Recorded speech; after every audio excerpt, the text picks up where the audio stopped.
Hi everyone, welcome back to another episode of Tech World.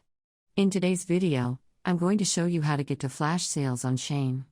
Keep watching the video till the end and don't forget to subscribe to our channel by hitting that subscribe button. Also press the notification bell so that you'll never miss another update from us in order to get flash sales on Shein by tapping open Shein application from an app drawer and making sure that you are logged into your account. The flash sale items are listed right on the Shein homepage. If you scroll up or down, then you'll be able to see a tab that says Flash Sale with a timer counting down the hour, minutes and seconds until the flash sale ends. You can scroll through and pick some of the items directly from the list of the items that are available for flash sales. The flash sales usually last 24 hours or until the time limit has been reached. You can also stack free shipping codes or minimum audit codes. That was how you can easily get flash sales on your shipping account. I hope the tutorial was helpful to you. If it was, go ahead and give us a thumbs up. I'll be back soon with more tutorial videos like this. Thanks for watching.